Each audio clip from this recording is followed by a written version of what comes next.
Hi YouTube, it's your boy Grassy TV, and welcome back to the channel. Today, we're going to be taking a deep dive into my Season 5 feedback list for Hero Siege 2. This list was compiled over the course of Season 5 by myself and my community on Twitch, and I wanted to share it with my friends here on YouTube to generate some additional data before it's finalized and sent to PAS. In the past, this document was actually printed out and they had a full meeting reviewing it. In this video, I'll be sharing detailed feedback on what still needs attention, as well as proposing new ideas to help shape the game's future in a positive way. Now, before we get started, do not message me about character balancing, disconnections like code H, FPS related issues, or market exploit related issues. Paz is more than aware of these, and Elias has already spoken on most of this being a big focus for Season 6. But just like Season 5 beta, I will be streaming the Season 6 beta as soon as it's available over at Twitch at twitch.tv/Graxy_TV, and putting my best foot forward just to help the game progress and grow. These suggestions are in no particular order, and this video is going to be rather unedited just so I can get my thoughts fully out. Without further ado, let's get started.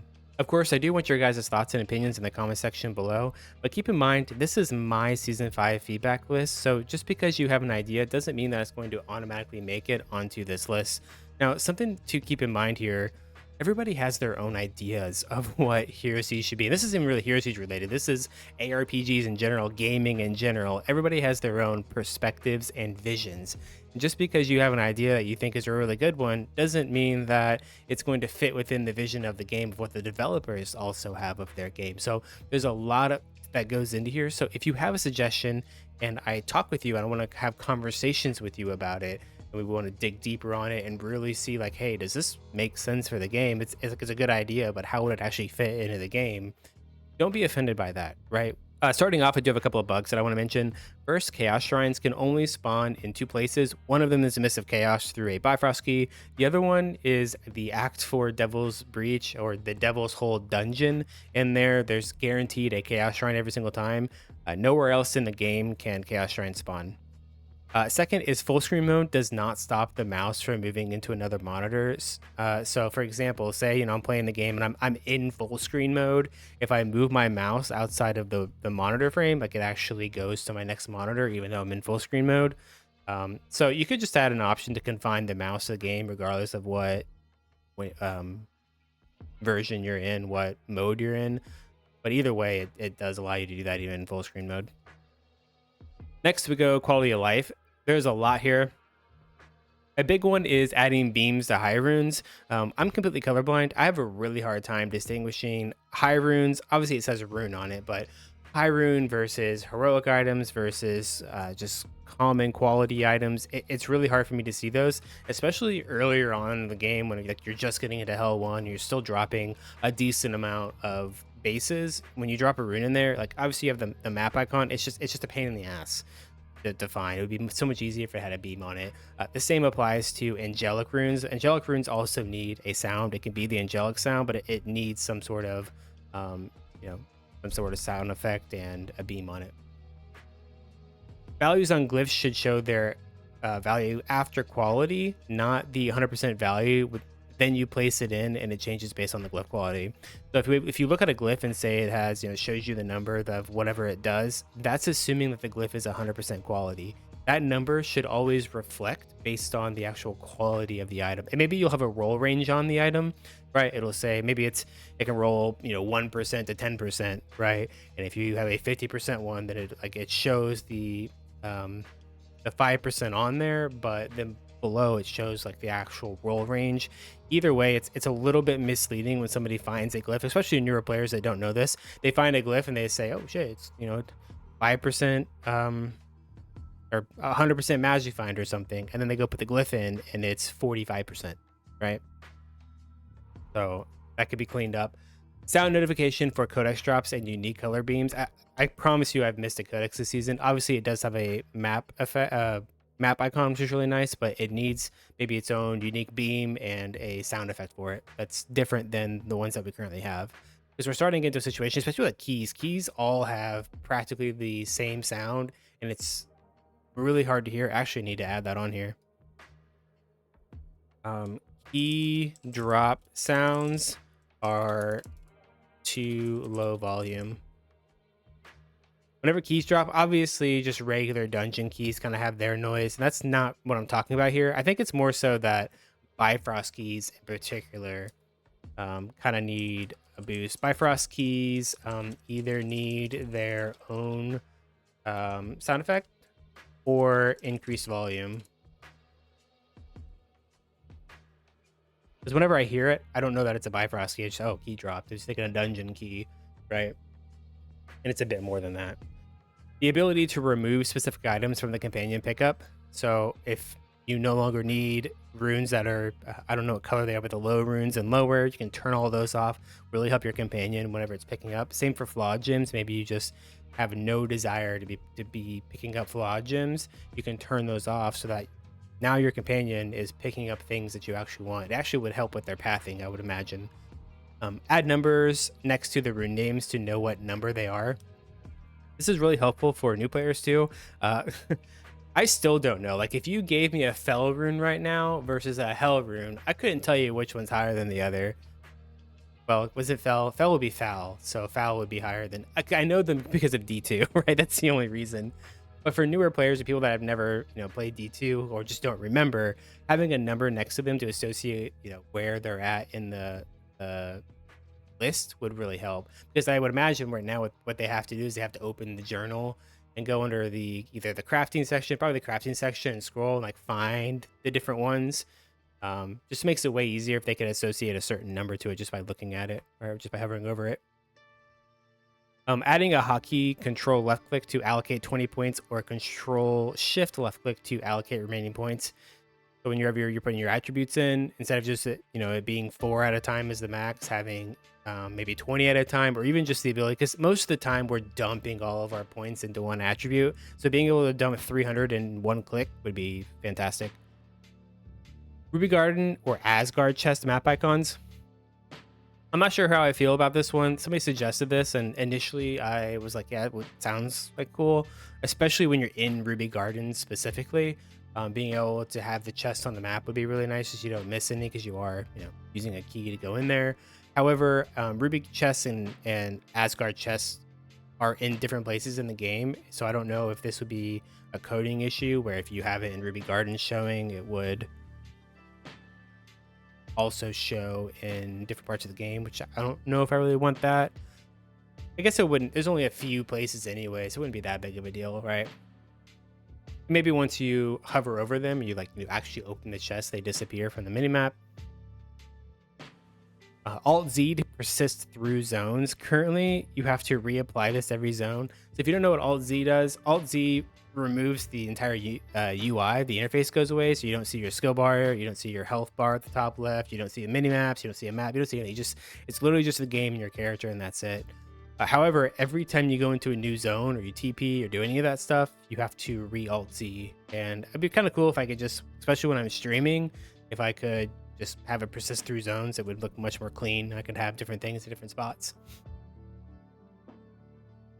Or even just the ability, I might extend on this. Ability to hide specific UI elements. I don't know how difficult that would be, but maybe like for me personally, I would really like to be able to remove my bar. I really don't need it at all. Different things like that. Items either need to have an affix indicator to show what tier each affix is on the item, or the wiki team needs a list of all affixes and their role is to update the wiki. This is a big one, and I know I've asked for this in the past. I made a suggestion in like season 2 or season 3's beta where I had a PoE item that showed, you could press Alt to show the advanced mod descriptions, and it would show like, life is this mod name and it's tier 2, and physical damage is this mod name and it's tier 3. That way you can visually see what tier different affixes are, because people don't know, especially newer players. There's no way they would ever know unless they just, especially for flats and stuff like that. This would help a lot. Again, this is assuming that the wiki team gets this information, and I know there's a lot of affixes, a lot of tiers, and all that. It would be definitely a kind of a bigger project. And I know we've talked about how currently at the time it was a little bit hard to do specifically this so that it was on, you could get them on items, but there needs to be something for people to reference to know, because right now it's all up in the air. Right. Whenever I find an item on the ground that has, 40% increased arcane skill damage, I couldn't tell you what tier that is. Maybe, over time of playing the game, I've learned like flats and stuff, and I've learned different names, but it's so much work just to remember 900 affixes and all their different tiers, right? It'd be really nice if I could just either go on the wiki, or if it was something I could do in game where I could press alt and it would tell me what tier that affix is. When lowering a skill's transparency, some skills will still show parts of the skill or secondary effects. This is actually supposed to go into bugs. What's up here?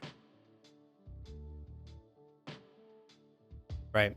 So an example of this is Samurai's quick slash disappears with the smoke bomb augment, but not the smoke bomb itself. So this would probably be something that we would have to do in the season 6 beta. Or just people in the game in general. We'd have to go and make a giant list and try all these different skills, different augments, and find out which ones are transparent and which ones aren't. But yeah, that is definitely a thing currently.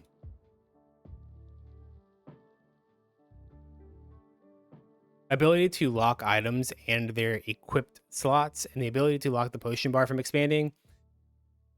I ain't gonna lie, I hate the potion bar. Don't like it at all. Haven't liked it since it was added. Every time I go and try to put on a belt or a ring or a chest or just anything in my inventory, that fucking potion bar is in my way. And I always manage to click that, and then it drives me nuts. So being able to lock that would be fantastic. Same for locking items to their equip slots. Some people have skill issues. I have skill issues. I went and fought Mevius in hardcore and I was missing 3 items. I don't know how that happened, but I didn't have 3 items on. I'm blaming the potion bar. But yeah, just being able to lock equipment to their slots so that you can't take them off. Maybe just within the inventory UI, you'll have a lock somewhere you can just click on and off. Be an option. Guild achievements are pretty useless. They need updates. For the most part, the only one that I can think of is the increased experience is nice to get, like 5%. And the additional tab. Other than that, most of the guild achievements are rather outdated and useless. This doesn't really need to be a season 6 focus. It's just something to mention. Ability to purchase additional tabs. I know now that this is coming. I don't know if this will be a season 6 thing, but I do know the ability to get additional guild stash tabs is something coming in the future. So I don't really need to put this in here. Remove that. Allowing multiple players to access the guild stash at a time. Right now, if I go into the guild stash and I have it open and I go make dinner, right? Nobody can access the guild stash for that period of time until I get out of it. You're just forever in it. So I don't know how hard this would be if there's a lot of like programming that would be required and to have multiple people in, a stash. I think somebody in Discord, like we were talking about this, and they said that it's a bit more complicated than it sounds. So just something I'd want to mention, that as of right now, you can't have more than one person accessing the guild stash at a time. And if that's something that can be easily fixed, it would be nice. The wiki needs damage formulas added to it. As of right now, I have no idea what enhanced damage does. I really don't.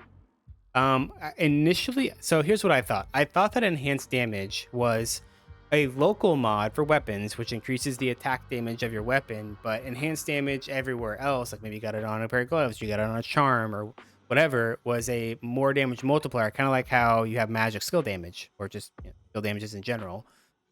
Well, in Discord, people told me I was wrong, that enhanced damage anywhere is just a increase to attack damage, which could also make sense, right? However, if you look at the wiki says that it increases the ability damage of physical tagged skills, which sounds to me like a magic skill damage sort of thing. Like it's really confusing, right? We really just need the damage formulas on the wiki so that everybody knows how to scale damage. It would also help with people that don't know the difference between percent scaling versus flats and just all sorts of things. This information I feel like needs to be readily available somewhere. Yeah, and I don't mind doing it.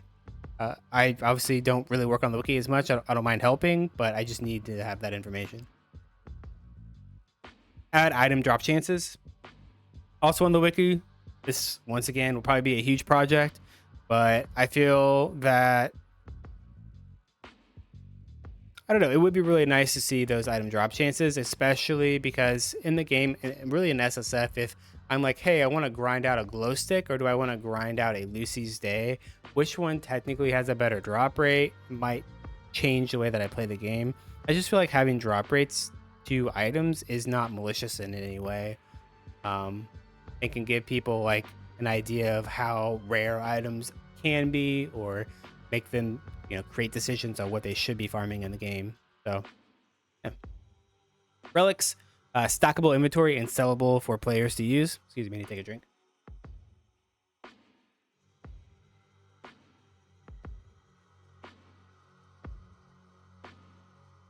Again, this is probably much better in SSF, but one big thing I have noticed whenever I'm playing is if I'm playing my character, I'm doing my thing, and I get all my relics to 10, if another relic hour comes up, if I don't already have my character leveled and ready to do that content, I just lose that relic hour. And I feel like having the ability to, basically what you would do is you would create a new item that would be a container, right? And the container will be like, we'll do Holy Grail. It'll be a Holy Grail container. So while you're in these relic areas, or just different places in the game, instead of dropping the relic specifically, you're dropping the container for the relic, right? So then you pick it up and you have these different containers in your inventory, and you can right click them, consume them, and they will drop the relic on the ground for you to pick up. I feel like that might be a much better option for players to be able to sell them, use them for alts, especially in SSF. It's something that's a lot of people have talked about. Personally, I don't mind grinding for relics. It's not that big of a grind, especially with the relic hours. You're kind of just really waiting on that. It'll always happen. However, I also play a lot, especially on a season start. I'm playing 16 hours a day. Most people aren't playing 16 hours in a week. So it definitely would help the players that don't have as much time to play a lot and being able to get those relics, because currently relics are very, very powerful, especially for physical builds. Having all of your crit relics is night and day difference in terms of your damage. And if you want to switch to maybe a different fizz build, you're not liking what you have, now you gotta go refarm all of your relics, and it's such a feels bad, especially if you don't have a ton of time to play. You're not getting these relic hours, and you're doing your best to farm. Maybe you don't have the glyph to try to get chests, so you're farming 3/3, but you don't have the glyph, and you're trying to do it. It just takes so much extra time because you're not getting into these other like relic hours or different things to help boost up your ability to get them. So this would be a good way to help alleviate that. All right, chat. Always have server lost connection guild. I know there's some things going on with disconnects. Guild in particular, I have never been able to use the guild chat, and maybe this should supposed to be in like the guild area. I don't know, but either way, I always have lost connection to guild. I get it a lot of the times in trade and gen chat and all those different things. I'm not sure why that is. It's something I do want to mention. Glyphs. More glyph essences based on the level of the prospected glyph. So if you say you have a 55% glyph, right? And you find another one later on and you've leveled up your 55% glyph because maybe you're doing some strats, you don't really have the keys, but you had the juice, so you said, fuck it, I'll get the extra juice out of the 55% and I'll get another one later. Then you end up dropping like a 95% of the same glyph, but your 55% glyph is at level 6, and you go and prospect it. It doesn't get any more XP. I feel like that's a feels bad. Maybe there should be a way that you get a percent of the total XP on the glyph based on its level as juice to be able to put in the next one. This again is more geared towards SSF. I don't think leveling glyphs is that hard. I really don't think it's that big of a deal, especially in trade when you're able to do these rotas with people. We did it in hardcore GSF. I have a level 7 glyph, and it really took no time at all. We just played for a couple of days. Everybody had keys. We got people together. We put our keys together and went and did the thing. It wasn't too difficult. However, in SSF, I can see where it could be a little bit more of a pain in the ass. Being able to 3-to-1 reroll to a random glyph. So maybe you find, a bunch of 30% poopers that you want to, reroll instead of just turning them into an amount of essence that really doesn't accumulate too much, right? Whenever you have like a full tab of glyphs and you condense all those down, you prospect all of them, you really don't get shit in total essences out of the amount of work it took to get all of those. I don't know, I don't really see the benefit to it either way because of the amount of essence that you need to level your glyphs. I would much rather be able to 3-to-1 them and try and get a new glyph. Utility glyphs that do not increase drop rates or damage. So these are just some options that I had, or some ideas that just kind of popped in my head. Maybe some new glyph ideas that aren't about drop rates, but maybe offer some new utility or do some different things within the game. So for example, one to increase the chance for mining veins in a zone. Another one would be a glyph that increases your map reveal distance. So maybe you're not playing a teleport character, or maybe you are, whenever you're trying to find Shadow Realms really fast. You could put on this glyph that would increase the reveal distance of your character to be able to find things around the map faster, or maybe you're just trying to get through zones quicker in general. That could be pretty cool. Just different things like that, different utility other than just having every glyph be about drop rates. Next, we have gold. So having a way to condense gold drops, and I had to think about how this would even work, and I'm probably way off from how it would actually work in a programming sense. But here's what my thought process went to. So basically this means you'll kill a pack of monsters, right? And gold gets dropped. It's not visually on the ground yet, but the monster is going to drop gold, right? This amount is affected by your character's gold find because that's how the game works. So that amount is affected. It just hasn't hit the ground yet. Then every monster that you killed has, a radius on them where they're checking for dropped gold, right? In this case, there was 5 piles that dropped in, the radius of the monsters that were killed. So then it, pulls them all together and makes one giant pool of all your gold instead of it being, all over the place. It makes sense in my head. Obviously, I don't know if that's how that would translate into programming, but essentially what we're trying to do is have gold drop less often, but in bigger stacks, without the bigger stack being affected by gold find. So that would just ultimately, once again, help your player pick up, because players have to go up, down, left, and right to pick up gold, but also help your companion from going crazy, or just even having the ability on your companion. Ooh, I should put this here too. Only pick up gold piles greater than X amount, right? That could also help with improving, and you could set this to a large amount where your pet's never picking up gold, or however they would want to do that. All right. More on the companion. Ability to select items your pet will pick up, like a priority list. So again, having it not just toggle on and off what things you want the pet to pick up, but having a priority list. Maybe you always want it to go for runes before anything else, or you always want it to go for keys, and you want to create a priority list of things that it doesn't pick up. Game mechanics. So mana pool should not delete the entire mana bar instantly. This makes mana stacking not viable for hardcore at all. A player that has 1,000 mana versus a player that has 40,000 mana are given the same treatment. A mana burn over time makes much more sense. So it's as it sounds. If I have 40,000 mana and I go up against a mana burn enemy, and it hits me, I shouldn't lose all 40,000 mana instantly. That's wild, right? Especially for hardcore. So it should be a burn over time would be the best fix to this, I would imagine. An audio issue. Skyfort music in the Chaos Tower is too loud. I never play with sound. Somebody told me that it was too loud. I don't even know which zone is Skyfort. So apparently the music is too loud in there. Journal. We need a search function for the love of God. Specifically on the rune word tab and on the item catalog.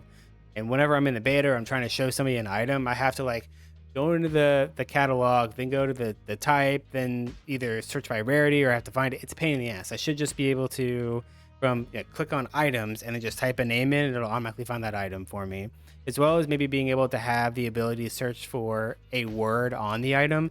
So this applies to both the journal and your stash tabs, your stash, being able to search for arcane, right? And any item that has arcane in it will populate, or a name of an item. Just different things within a search functionality is really needed in the journal. Mercenary, this is my own request. This is a selfish request. A Merc UI portrait and health bar. So in the top left, guys, most of us have played like D2 over the years. My eyes have been trained to look in the top left at my Merc UI to see if my Merc is alive or dead. I know he has a health bar in the game. I know he has an icon. I know he has all those things. Your boy is dumb, and I just instantly still look top left. So it could be like a really small one just underneath the character one. I'm just saying. It would be nice. Because I never know if my Merc is dead or alive half the time, to be honest with you. And I look at my health bar a lot.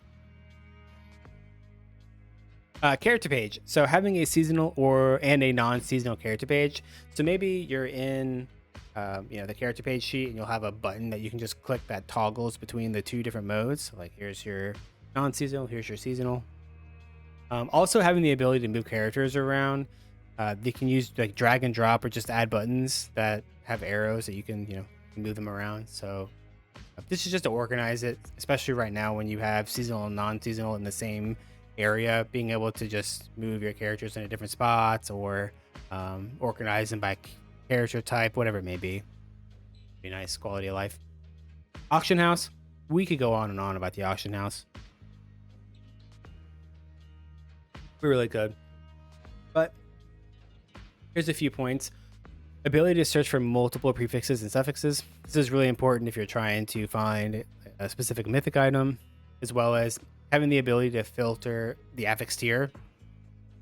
So maybe I want to look for a mythic item that has attack damage and life on it, but I only want to see mythic items with attack damage and life that are S tier and have at least 200 life and 30% attack damage. I can't do that in the current iteration of it. Having a price check in UI from anywhere. There's a few different ways, and I know this has been talked about before within Gen Chat, and it might not be, again, something that's within the scope of Season 6, but having that to where if somebody finds an item, they don't have to go to the auction house to price an item. They can just hit maybe a hotkey, and it'll pop up a UI that has each individual affix, and then you can click which affixes you want to show and maybe change their roll value so you can try to find that same item within other ones that are like items. They're similar items, as well as just being able to get a quick snapshot of maybe what that item is worth. Maybe you just want to look in general what that item is worth regardless of its rolls and get a quick snapshot. Obviously removing maybe the first 5 for price fixers. And add a checkbox to only show items that you can equip, so you don't buy a base type that your character cannot equip. I've had this happen to some people before where they buy an item that they just can't even equip, right? Whether it be based off of your character level or the weapon type, they can't put it on. Loot filter. It's kind of the same with the auction house, the ability to filter affix tier. Talked about this before, but whenever I'm leveling, it would be so nice if I could have, my highlight filter be highlighting items. Like maybe I want to see arcane flat, right? But I don't want to see it unless it's 500 or more, 700 or more, whatever it may be, right? It would be really nice. And that can be for all affixes. Again, a huge task, but it would really add a lot of quality of life to the loot filter, as well as there needs to be an in-game description on the difference between a loot filter and highlight filter. I can't tell you how many people I have to explain this to. They don't know the difference because, it's awkward. It's different having a loot filter and highlight filter being separated. Not very many games do that. So something in game that maybe like a question mark that they can click on that explains the difference between them would be helpful. I also would like a checkbox to add a checkbox to weapon type section that unchecks all base types that your character cannot wear.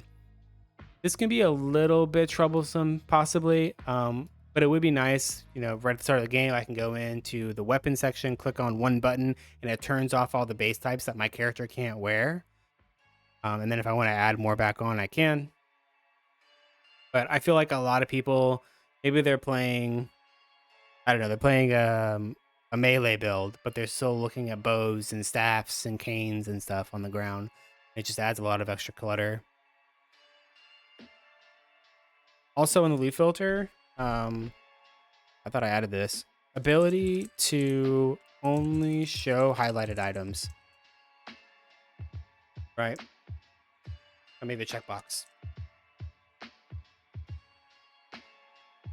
This would make in-game farming a bajillion times better. It would make it so much better. Once you have your highlight together, this would be fantastic. It would clean up the loot filter so much.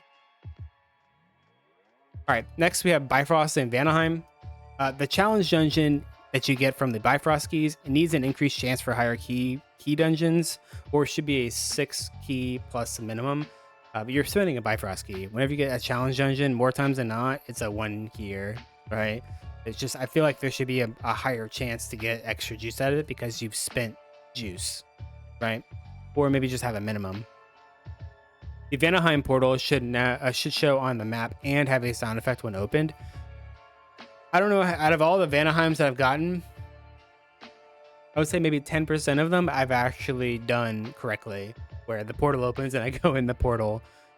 So I really think that it should have its own sound effect, and it should show on the map, just be like, hey, you're here. As well as there's kind of a bug with this. If the Vanaheim portal opens and you miss it and you go to the next zone or you TP out or whatever, that portal disappears.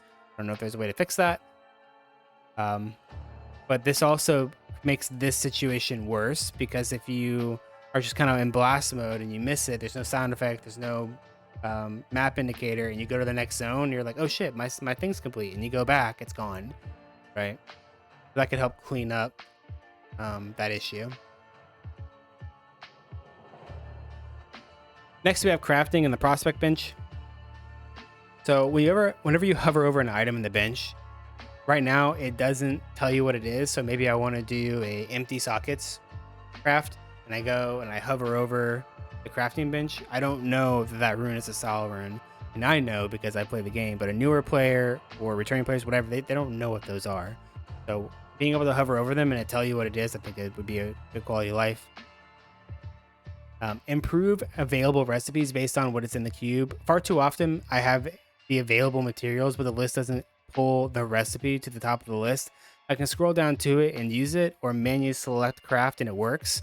Really the beta testers will have to go through this, and we'll have to get a bunch of commodities and items or whatever and just test each individual one. I have situations where the recipe will show at the very top, like it knows it can do the recipe, but you try and double click it and it doesn't work, but you can manually put stuff in there and then it works. I've also had ones where it doesn't pull it to the top and you can scroll down to the recipe and double click it and it works, or again, you can manually do it and it works. So this is something that maybe I'll take the reins on, and I'm going to really mess with the crafting bench and try to help work out some kinks, or at least